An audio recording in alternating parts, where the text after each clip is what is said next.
Hi there guys, welcome to a new Shadowhunter video. Now that I've caught up with the Shadowhunter Chronicles, I thought it would be really good if I ranked them.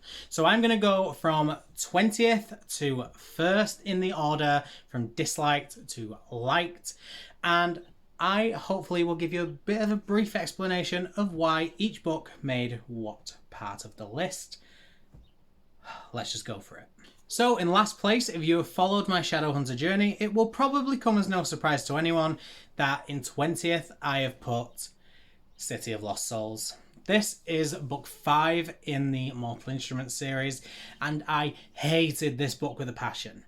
I hated it so much. I think I even gave it a 3.5 stars, and now I'm like, no, it's worth like a 2. I hated it so much. All of the characters had really devolved. They grow so much throughout all of the books, and then in this book they devolve so much. Clary, Jace, and Alec in particular had really devolved to their previous characters, and it was just such an unenjoyable experience that I literally hated my time reading this book. I was so close to DNFing this book, and I never thought I'd DNF a Cassandra Clare or a Mortal Instruments. I hated it that much. So obviously this one was going to be last place. In 19th, it's probably going to come as no shock as well, for The Lost Book of the White by Cassandra Clare and Wesley Chu. This was not good at all. I really didn't like my time with this one, or either of the Eldest Curses actually. This one in particular got 19th because I felt that this one just repeated everything book 1 did. At least whilst I didn't like book 1 had more originality to it. This one just felt as though it was repeating the same characters, repeating the same storyline. That being said, I am intrigued to read the last one in the series, but not because of this book. Mainly because of literally like the last page of this book. But other than that, characters, didn't really care. Storyline, didn't really care. Everything was just so predictable, badly written. It felt stupid and I hated my time with it. So 19th. It will come as no shock that the Red Scrolls of Magic hits 18th. Again, like I said with the Lost Book of the White, I just didn't enjoy this, but this one did have some originality with it. The story was a bit more original. It was fine, but it wasn't enjoyable. I actually really disliked my time with it. I don't know whether it was Wesley Chu's writing style and I just didn't gel with it, or whether I've just become so accustomed to the Shadowhunters that this didn't give off the same vibe, probably due to the different author. Yeah, just didn't enjoy it at all. This one of my most hated, but like I said, had a bit of originality, so can't hate on it as much as the others. Now in 17th spot, I've gone with the Shadowhunter Codex. Reason being, in terms of enjoyment, this is last. I really didn't enjoy my time with it, but it wasn't a story. This is a book that's basically like a manual telling you what all of the supernatural creatures are, what all of the runes mean, what all of the weapons are, for example. This is literally just a go-to guide. If anything gets mentioned and you don't know what that means, you go here, it will tell you. So this isn't a story as such, and therefore I didn't enjoy it as much. This felt like I was reading an instruction manual, because that's literally what it is. So I gave it 17th spot because I feel as though whilst I didn't enjoy it, its intention was to be an instruction guide. It was an instruction guide, and it wasn't a bad instruction guide. I just didn't love it. So 17th. Now, here's where it gets tricky, and I have a feeling a lot of people will not be happy with my decision for number 16. Queen of Air and Darkness, which is book 3 in the Dark Artifices trilogy. I was fine with this book. I thought it was an enjoyable story. It was an excellent continuation of the other 2 in the series. But this book is almost 900 pages. Way too long, ridiculously too long, and there was no need for it to be so long. What happened in this book was that Cassandra Clare basically gave each character their own storyline, and we didn't need it. Like, there were at least, I think, 8 or 9 main characters in this book. They didn't all need a storyline. They could have easily just joined onto other people's, but no, they had to get their own. And by the end, I didn't care about any of the storylines because I just felt so overwhelmed by how many there were, and so overwhelmed by the fact that this was a massive book. I didn't want to know anymore. I'm intrigued that I can now read the Wicked Powers when they come out, because the Wicked Powers is a continuation of this series. But this one just really didn't do anything for me. I didn't love it. I felt as though it just went on for a bit long. It wasn't a great time, sadly. So my 15th spot is where the companion novels start coming in. I put the Bane Chronicles as number 15, mainly because there were some fantastic stories in this, but I didn't love as many of them as I did with other companion novels. Some of them were pointless. Some added a bit to the story, but not much. Overall, this one was really enjoyable, and it was great to give you more info on Magnus. But other than that, it wasn't a story I'm debating on rereading. Obviously, if I'm doing a reread of the Shadowhunter Chronicles, I will probably reread this. But this is not one I'm desperate to go back to and revisit. I don't particularly care. Similarly with the Bane Chronicles, Ghost of the Shadow Market, short story collections. My issue with the short story collections is that the stories that are great, but the issue is they're short stories, so you're bound to have some really bad ones, and this one did have a couple of bad ones. I felt as though this was probably one of the more enjoyable ones. I felt as though I got so much more from this than I did the Bane Chronicles. I got a lot more into characters' backstories, more in-depth things like that. So I was more invested in this one. I did have a really good time with this.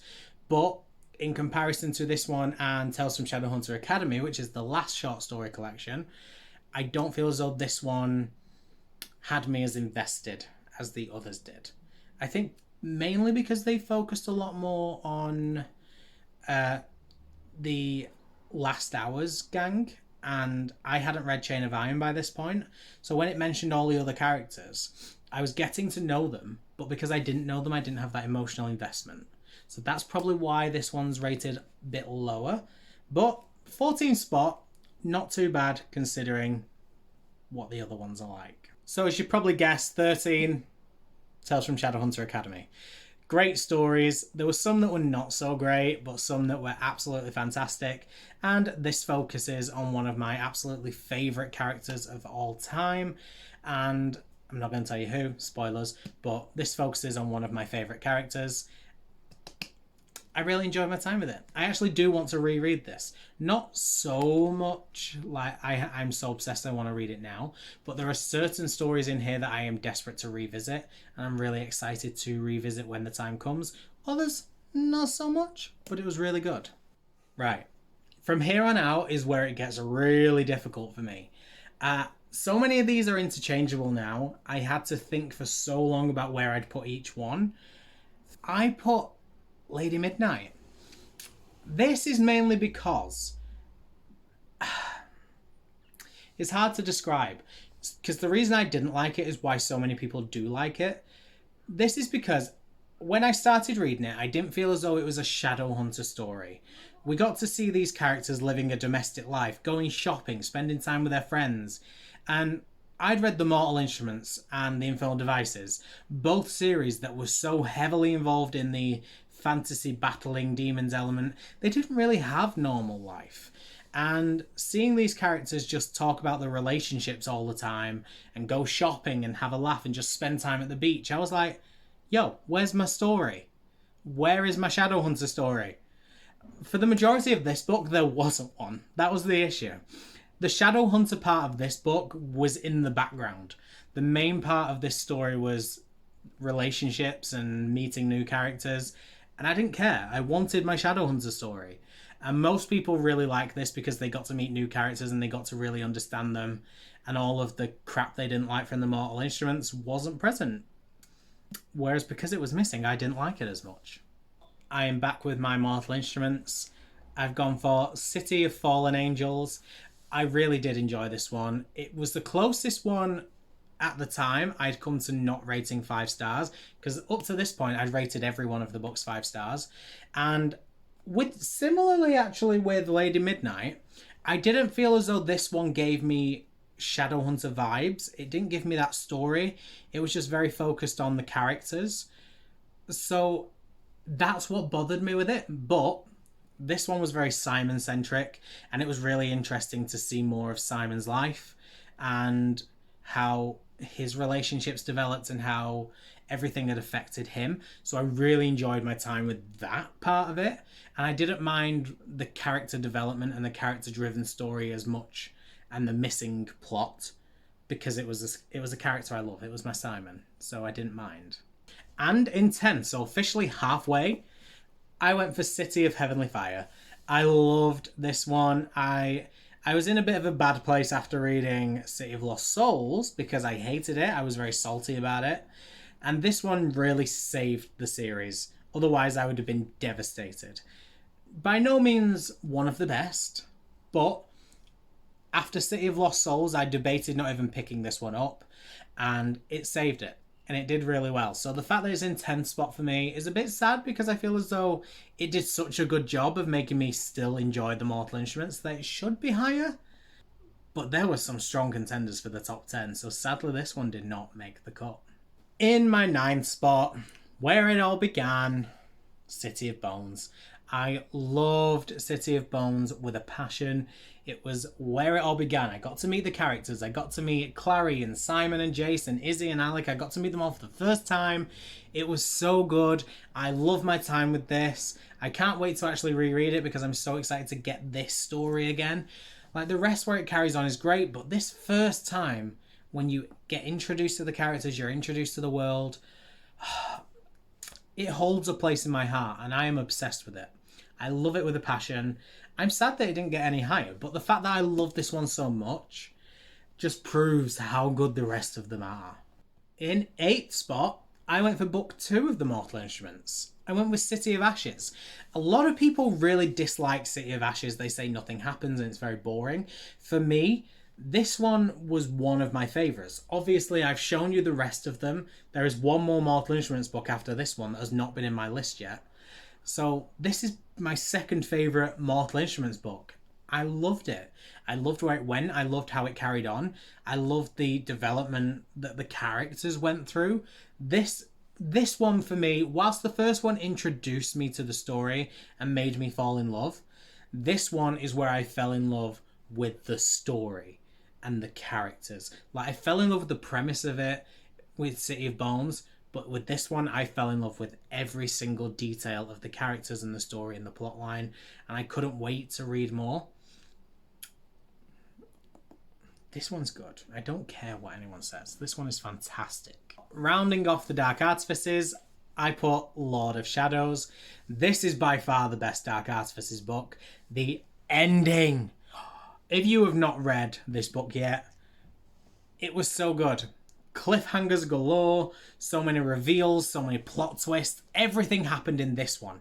And I think Cassandra Clare does it so well. Like, middle books. She does so well with middle books. Starts and ends she's fine with, but middle books is where it's at. And a lot of people, I think, disagree with me on that point. But I am very much an advocate of middle books when it comes to Cassandra Clare. This one was really good. We really got more into the storyline. We got more into focusing on the characters as they developed more than relationships. And then it just really tugged at all the feels. You were happy, you were sad, you were devastated, you were angry, you were elated, you were shocked and surprised. It gave you everything. And this is the one I'm excited to reread of the Dark Artifices. This is the one I want to repeat and see again.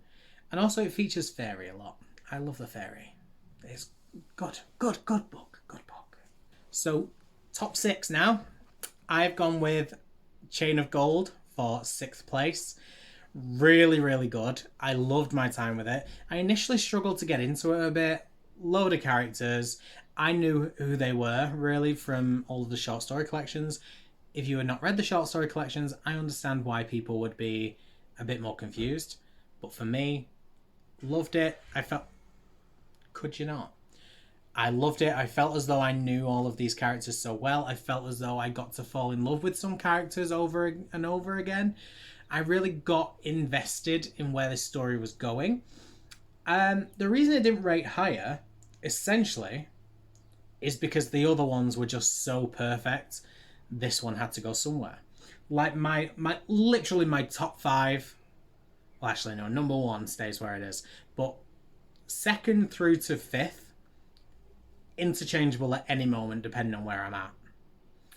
And sadly this one just had to miss out, but this one is absolute perfection. I loved it. Can't wait to reread it. Love the characters, love the storyline. Loved it. In 5th spot, continuing on with The Last Hours, I went with Chain of Iron. Of course I love this. It had to be 5th. As I've just said, this is very interchangeable anywhere between 2nd and 5th depending on my mood. I put this one as 5th because I loved it, but I think because we have so many characters, I can only give so much love to all of them. And I adore all of them so much. But the other 4 just have something. And this one has something. I don't know. I feel as though I've made the wrong choice. But I love this one. Maybe because this is the one I've read most recently, maybe my feelings will change later on and I'll realise that this is probably the one that's meant to be a bit higher. I don't know. But for now, this one is in 5th spot. Fantastic. Loved every second of it. Perfection. Now, my 4th spot is where I think a lot of people will disagree with me, because I went for City of Glass. This one was everything to me. I loved the Mortal Instruments. I loved City of Bones, City of Ashes. And then when we got to City of Glass, literally from page 1, the action started and then it just didn't stop. You were so invested. I loved every second of this. We lost some amazing characters. We gained some amazing characters. We got an amazing plot line. Everything just tied together. And this was an original ending because Cassandra Clare was finishing up the Mortal Instruments with this book, and then she carried on with the next 3 afterwards. So this one just had everything because it was tying up everything. Tied up all the loose ends. And because it did that, I just loved it. I love that it tied everything up. And a lot of people give this series hate, but this one for me, absolutely perfect because it tied it up so well. It gave us everything we needed. All the answers, all the plot twists. It left us intrigued. My heart, I love it. So there are going to be some keen people out there that know what's coming next and know what's missing so far. You guessed it. My top 3, the Infernal Devices. So in 3rd place, I went with Clockwork Angel. I thought this was really good. I loved the introduction to the characters. For me, I just felt as though this one was missing something. I got a bit bored with this one, but I didn't get bored because I loved it. But when I'd read the others, I realised this one was not as good. I feel as though we got so many mysteries and none of them got answered. But it was so good. We got introduced to Will and Jem and Tessa in this story. And Charlotte and Henry. And Jessamine and Sophie. We got introduced to them all. I loved it. It was so good. It was so good. This one was great. In 2nd place, I went with Clockwork Princess. Because this one was the one that rounded off the story. And I feel as though it did such a good job to round off the story. It gave me everything I needed. It gave me life. But it was just missing something. And I can't tell you what. But this one had everything. In my 1st spot is Clockwork Prince.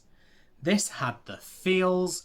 This had the heartbreak. This had the laughs. This had the drama. This had everything. I am obsessed. Granted, Clockwork Princess and Clockwork Angel both had everything as well, and I was just so stressed. But I've always said Clockwork Prince was my favourite of this entire trilogy. I don't know why. There is literally no logical reason as to why I feel that way. I am just obsessed. It is my favourite. A lot of people don't agree with me. There is actually a few people out there that says this book is very middle book syndrome. And I am very much on the other end. There are so many feels. It ends on such a sad note or a good note, and I don't know. I can't decide. Even to this day, I'm very conflicted on my feelings. I love this. This is perfection.